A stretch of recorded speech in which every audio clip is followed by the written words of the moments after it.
okay, 2022, it felt like it, was a click. But looking back at all the pictures, you realise that, was that this year? I know, a lot of diversity, a lot of effort, and yes.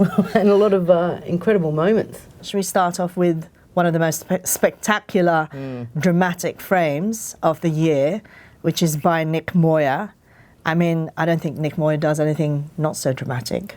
No, I think this is it appeals to his interests, I think. I mean, to me, this was like a Turner painting. It's Nick refers to as the Morton Beast. It's this tornado that is raging in the background, and yet in the foreground there's this beautifully soft dry grass, and just lit by by this sort of this ominous, and dust. I think Nick was saying swirling as well. around. Yeah. I mean, this is his sixth time covering the U.S. tornado alley, and this was a very fortuitous time because he said that only a couple or three photographers managed to capture this. It was completely unexpected. They weren't really expecting it to be the day for a tornado. There's a lot of portraits that we do on a daily basis, and it could be a Spectrum cover or a guide cover or, for front arts. Page. Yeah, front page, page 3. This picture was actually 4-column picture on page 1, and why wouldn't it be this portrait of Olivia de Jong, who starred in Elvis. What I love about Dom's pictures are that they are so still, and it looks like it took him ages to set up. But again, I guess that's something to do with news photography, is that you're used to being very decisive.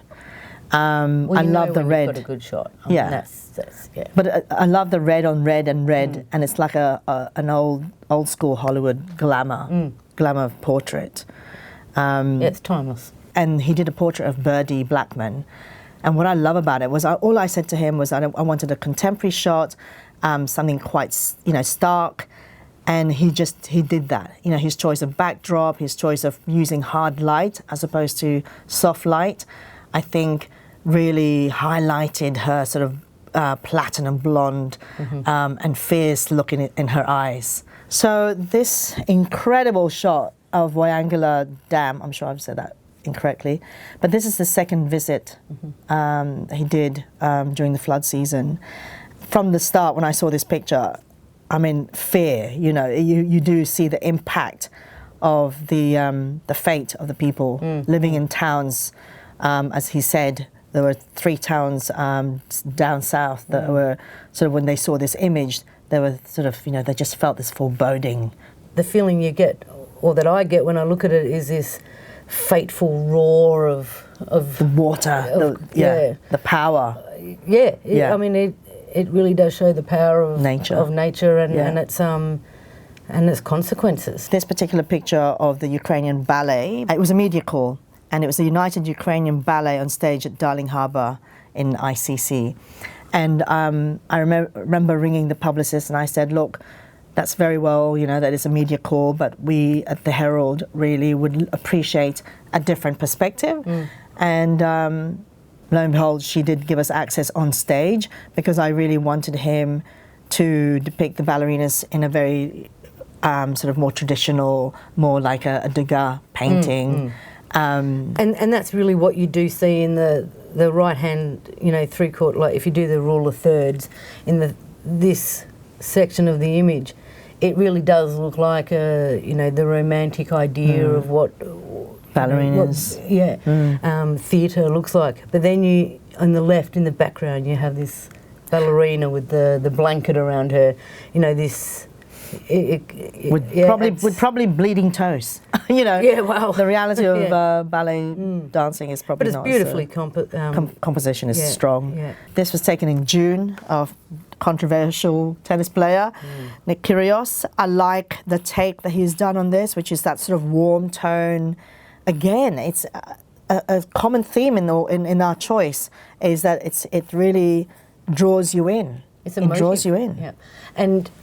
We were talking about this image before with the sweat trickling down his forehead. The line of sweat. So for me, that's like a nod to like the hard work that he does. Of an Like, yes, athlete. he's controversial. Yes, people either love or hate him, but there is talent. There is hard work, and this I can feel that. I absolutely love this frame by James Brickwood. Every time I look at it, I discover something different. Yeah. And it's almost cartoon-like, right?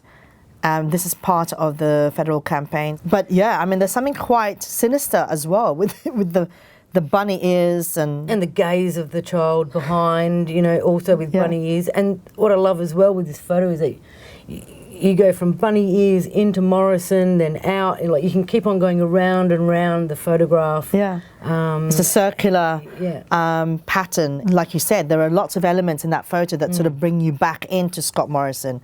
And it's sort of, I love it. It is like a painting. And then we've got the photo of Morrison with Grace Tame. Grace Tame. By Alex Ellinghausen. Yeah. I mean, wow. I mean, this is an image that really evoked a response from not just politicians and Canberra, but the general public. The expression on Grace's... complete contempt. This was taken at the Australian of the Year in this is the press January, early this year. It's fantastic, isn't it? And this is the exciting thing about the job as well, right? Because anything can happen. And Alex Ellinghausen has been covering politics for a while, but he never misses a beat. That's a glance. Within and then the next second or nanosecond, it's gone. Yeah. And so you have to be on your, on guard. Yeah. What I value about this picture, not so much because it did really well on social media, though that's always a bloody good thing, isn't it? But what I love about this picture is the layering. There is one focus, and even his trainers, but just the layering and the composition is very strong. And the colour. Yeah. Blue, green, blue, green. Yeah. Like there's blue. There's repetition of not only layers and, columns and... There are elements that sort of tied all together. Yeah. This picture ran 5 columns, I believe, up front in print again, but on social media and online it ran up front too on the homepage. Because, if you're a reader, we do need that light and shade, and this picture certainly... Delivered and we do a lot of daily life, don't we? Yeah. We do a lot. But daily life's important, that it's documenting our society and our country and our people and our cultures, and the huge amount of cultures that we all have. Yeah, the diversity. So, I think it's really important. We covered this really well on the day, which was the 3,000 people at Bondi Beach. Organised by photographer Spencer Tunick. This is Tim Dewhurst, and he's going to be part of that nude art installation. I mean, it's such a joyful frame. Yeah. And it's abandonment, isn't it? Yeah. And again, it's in Bondi, I believe, and Walter has used this tile fixture, part of the building, and a bit of blue and the different layers of blue. Without detracting, there's obviously this sort of graphic element to this frame. The background is as important as the foreground, and again, showing the inner kind of characteristics of someone, in portraiture is, I think it's a very joyful image. Now, Kate, I know you're really fond of this picture, and so am I. Again, it's a very simple frame, but boy, does it speak a lot about the man himself. It's the first time that the Prime Minister has been photographed in his childhood home in Marrickville. Housing Commission. Yeah. So this is a Prime Minister or a man who has never forgotten where he's from. His entire life and where he's from is revealed to us. He and this is him at home. And he. In this image, what I love about it is the pride that we see. His expression. In his expression face. is very... In his stature. Confident. Louis did mention that it took several visits to... he just door-knocked the current resident, Rosa, who was a lovely lady who allowed him to visit the home several times to do sort of light testing. And this was the AFR Power Issue cover, I believe. and of course the approval, and there's a lot of persistence that goes There's a lot of to work that- organising a shot like this. Should we talk about Janie Barrett? Now, what an image. But what I love about this picture, yes, the embrace, but also it's so lyrical. I you love know? it. I feel like I'm in a dream looking Yeah. at this image. It is, and the expression on their faces. Yeah. It's She's done a great job on that. And the colour, of course, helps. But yeah, I mean, I appreciate pictures that transcends you to another mental zone. We travel so fast half the time, and when you get a picture like this, you think, I wish I took it. Yeah, that's what you think. oh yeah, well, I did think that. I So go, did I. oh well, my little contribution. But yeah, she did really well. Oh, it's It's beautiful. beautiful. And again, I think we did use this quite big. When this first landed, I remember we were getting used to a lot of, flood pictures are always quite not challenging. It's more challenging for them, obviously. We're just looking at it. But it's sort of people struggling to deal with the immediate environment. This picture could easily be them on holidays, but obviously the reality is that they are dealing with climate change or the floods in their area. And what I love about this is the composition, her choice of perspective, that she's obviously in the banks taking this. It's actually a rare frame. Do you not think? And it's unguarded as well. Yeah. There's no. Everyone is doing their own thing here. That It's not a pose. It's not a setup. Yeah. I think it sums up the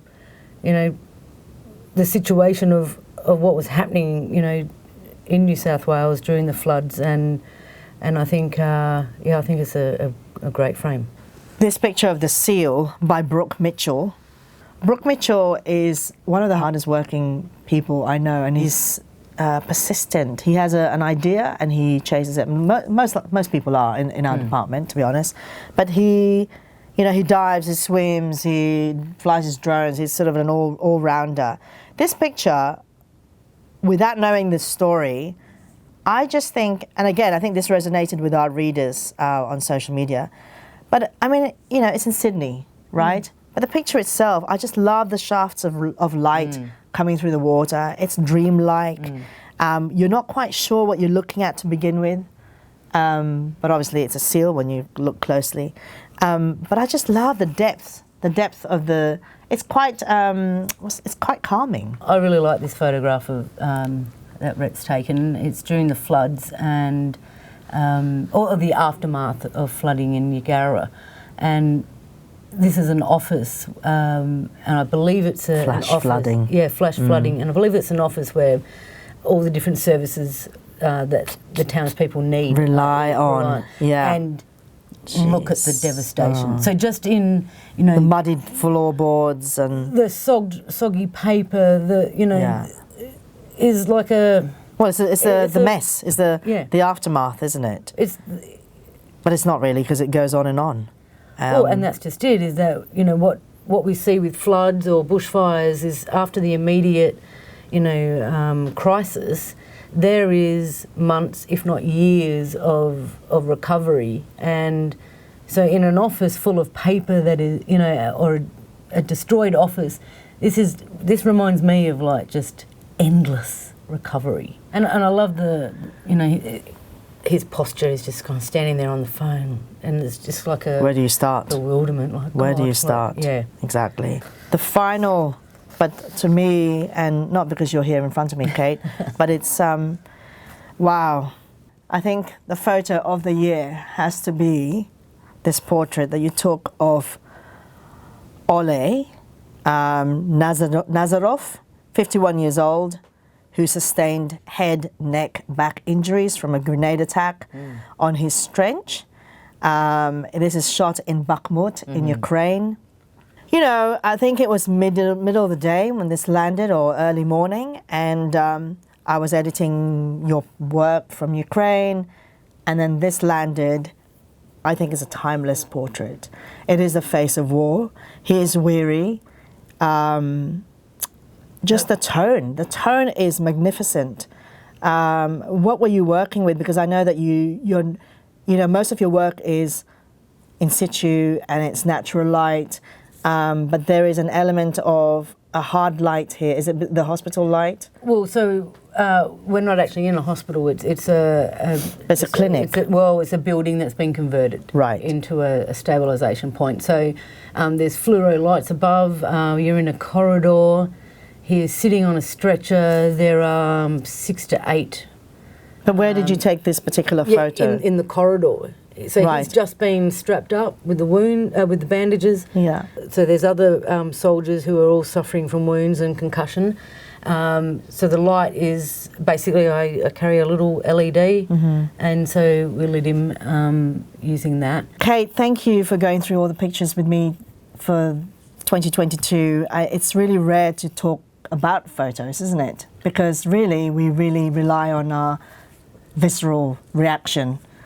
So it's kind of difficult for us to dissect what makes a good picture. But the fact that we actually agreed on a lot of these frames, bar 1 or 2, really, it just speaks to the strength of these frames. Well, and the department, and also the people. Most importantly, the people who have allowed us into their homes and told us their story. So we thank you. Thanks, Kate. Thank you.